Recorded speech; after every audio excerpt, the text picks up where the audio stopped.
और सीधे एयरपोर्ट के अंदर अपना सारा सामान लेकर के पहुँच जाते हैं कि भैया आ जाओ लैंड कर। हाँ, अब वो एक बार तो हो जाए नहीं हो जाए तो हम अपनी तरफ से पूरा तैयारी की यार। तो देयर हैव बीन एक्टिवेशंस, और उसके अलावा कई सारे बार आपकी हायरार्की आपको टेस्ट करते हैं कि कितनी जल्दी आप मोबिलाइज करके हमारे लिए हमारा सब कुछ सेट रहता है।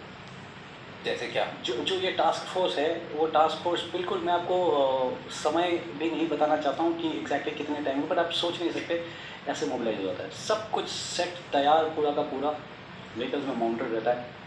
जैसे ही कोई इंटीमेशन मिलती है सोचते नहीं हम यानी दैट इज साउंडेड कि ये साउंड हो गया and we just mobilise and पहुँच जाते। अपने लिए अलग से रास्ते हैं जिस रास्तों के लोगों को पता नहीं है या एक्सेस नहीं है, और हम सीधा अपनी जगह, हमारे लिए एयरक्राफ्ट स्टैंड बाय में रहता है ऑलवेज। कभी भी हुआ तो रेडी कहीं होता है, यस निकल जाओ। कभी भी होता है, हमारे लिए एयरक्राफ्ट अलग से स्टैंड बाय में है, कभी भी होता है वो खाली, ऑलवेज पायलट्स ऑन ड्यूटी वहाँ पे रहते हैं। We just reach and take off. तो जो SAG-52 है सर के अंदर इन्होंने एयरक्राफ्ट स्विच ऑफ नहीं किया, वो घूमते रहे, फिर उनको डर लग गया। एक्चुअली क्या होता है, एयरक्राफ्ट जहाँ भी लैंड करते हैं सिखाया जाता है कि आप उसको रनवे को ब्लॉक कर देंगे, उसको टेक ऑफ नहीं करने देंगे, ताकि एटलीस्ट इंडिया के अंदर हम जाके ऑपरेशंस कर सकते हैं। सर आपकी ज्वाइनिंग की खुशी में रेस्टोरेंट की सबसे स्पेशल डिश ठंडा ठंडा है सर ठंडा सर जी भाई तो ये ठंडे मसाले वाला खाना क्यों खिला? अरे सर कहना क्या चाहते हो? यही कि जब तक खाने में कैच का गरम मसाला नहीं तब तक खाने का स्वाद ठंडा, क्योंकि खाना सिर्फ खाना नहीं होता है, जिंदगी में स्वाद लाना भी होता है। एक फ्यूल टैंकर मूव करते ही इनको डर लग गया, वो रनवे के बीच में था, वहाँ से जाकर के टुक ऑफ। क्यों? वो डर गया कि अब ये ब्लॉक कर देंगे, एंड तो ब्लॉक कर देंगे तो डर, इट्स अ गुड थिंग नहीं? हाईजैकर तो डर गया ना, हाईजैकर का तो इंटरेस्ट में नहीं है। ओह, तो हाईजैकर बोला उड़वा के वापस ले। बिल्कुल, हाईजैकर नहीं चाहता है कि इंडिया के अंदर उसको मिल जाए, क्योंकि अगर इंडिया के अंदर उसको मिल गया तो कमांडोज 52 आ जाएगी ना। तो वो नहीं चाहते हैं कि इंडिया के अंदर उसको मिल जाए। मैं आपको जो बता रहा था, तो सऊदी अरब में लैंडेड इन अल-मिनार, और उसके बाद में जाकर के लैंडेड इन नहीं लाहौर तो पहले हुआ था, तब की हर दिन हो रहा है सेम। मैं ये डिफेंसिव, कोई भी डिफेंसिव ऑपरेशंस में ये बहुत बड़ा चैलेंज और बहुत बड़ा वो है, जो हर दिन आप एक ही चीज़ देख रहे हो और कभी कुछ हो नहीं रहा। हमारे आर्मी के अंदर जैसे JNK में अभी रोड ओपनिंग पार्टीज वगैरह की बात होती है, जब एम्बुशेस होते हैं तो रोड ओपनिंग पार्टीज होती है, जो करके पहले दिन पूरा रास्ता क्लियर करते हैं। वो ऐसे ही है, वो बड़ा टैक्सिंग सा है। हर दिन सुबह 2:30 बजे 3 बजे जवान उठ करके जाता है, पूरे रोड ओपन करता है, जगह जगह पे वो ID ढूंढता हुआ जाता है, एम्बुश ढूंढता हुआ जाता है, पूरा रास्ता सिक्योर करता है, और हर दिन वहाँ कुछ भी नहीं होता है। उस एक दिन की उम्मीद में कभी हो गया तो, और किसी एक दिन अगर हो जाता है तो हो सकता है, चांसेस है कि शायद मिस हो जाए। तो इसीलिए वहाँ पे वो लीडरशिप या वहाँ पे हमारी वो बहुत ज़्यादा मैटर करती है। आइडेंटिफाई करना कि कौन सी चीज़ मोनोटोनस होती जा रही है, जो चीज़ मोनोटोनस है आप सोचते नहीं है फिर।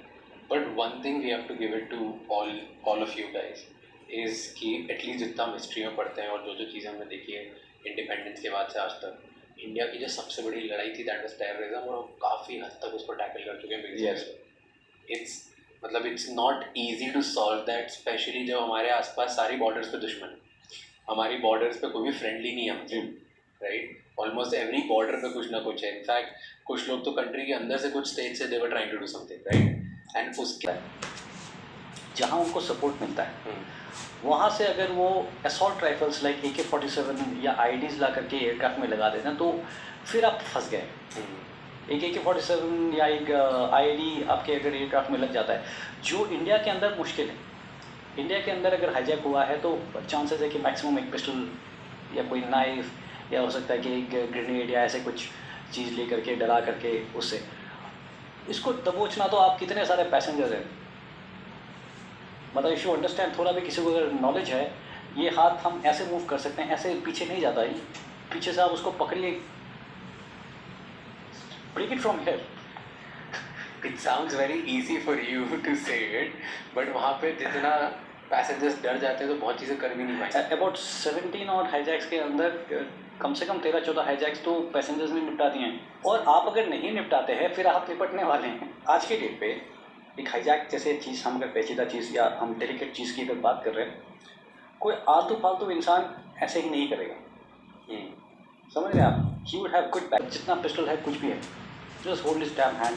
आज के ज़माने में इजी है कहीं पे भी हाईजैक करना, at least in India. El है शायद जो इजरायली एयरलाइंस है, which is known to be one of the safest. Okay. El के जब एयरक्राफ्ट टेक ऑफ होता है कहीं से, तो पूरी की पूरी सिक्योरिटी अगर इंडिया से भी हो रही है ना, CISF के बाद उनके बंदे पूरा चेक करेंगे, दोबारा पूरा चेक होता है, बिकॉज इसराइल सबसे ज़्यादा एयरक्राफ्ट उनके हाईजैक हुए हैं। आप समझ रहे हैं? तो वो किसी और के भरोसे नहीं रहते हैं, बट हमारा ऐसा नहीं है। आपके एयरक्राफ्ट किसी और जगह से, लेट्स से उत्तर प्रदेश के किसी गांव से जहाँ पे स्टेट पुलिस रिस्पॉन्सिबल है। अभी JNK का ही श्रीनगर और जम्मू के जो एयरपोर्ट्स हैं, आई थिंक जस्ट 3-4 साल हुए हैं, इससे पहले वो CISF के कंट्रोल में नहीं था। वहाँ पे लोकल पुलिस एक्सेस कंट्रोल करती थी। क्या वो इतने ट्रेंड हैं?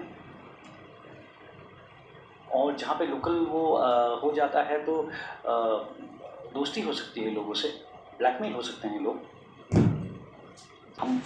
हम सिंपल से थोड़ा ज़्यादा हैं, हम बढ़ गए हैं। सेकंड, उनमें वो सेल्फ कॉन्फिडेंस होना पड़ेगा कि मैं करना तो बहुत कुछ चाहता हूँ बट मैं कर नहीं पाता हूँ, तो मैं क्या जा सकता हूँ? मैं नहीं जा पाऊँगा। और मैं कर सकता हूँ, मेरे अंदर कॉन्फिडेंस है कि भैया मैं जाऊँगा और मैं इसको हैंडल भी करूँगा। सो ऐसे लोग आते हैं सबसे पहले। ओके। अब ऐसे लोग जो आते हैं, इसके बाद होता है इसका सिलेक्शन तगड़ा, जिसमें से भी जो सिलेक्ट नहीं होते हैं वो सारे भगा दिए जाते हैं। बिकॉज किसी भी कमांडो यूनिट के लिए आपको, ठीक है, ज़्यादातर लड़ाई, ज़्यादातर कॉम्बैट दिमाग में ख़त्म हो जाता है। क्यों ऐसा बोल रहे हो? ये दरवाजे के पीछे मिलिटेंट है और वो राइफल ताने तैयार है कि ये दरवाजे से जैसे आएगा कमांडो मैं मारूंगा इसमें। आप जाओगे यहाँ से? नहीं।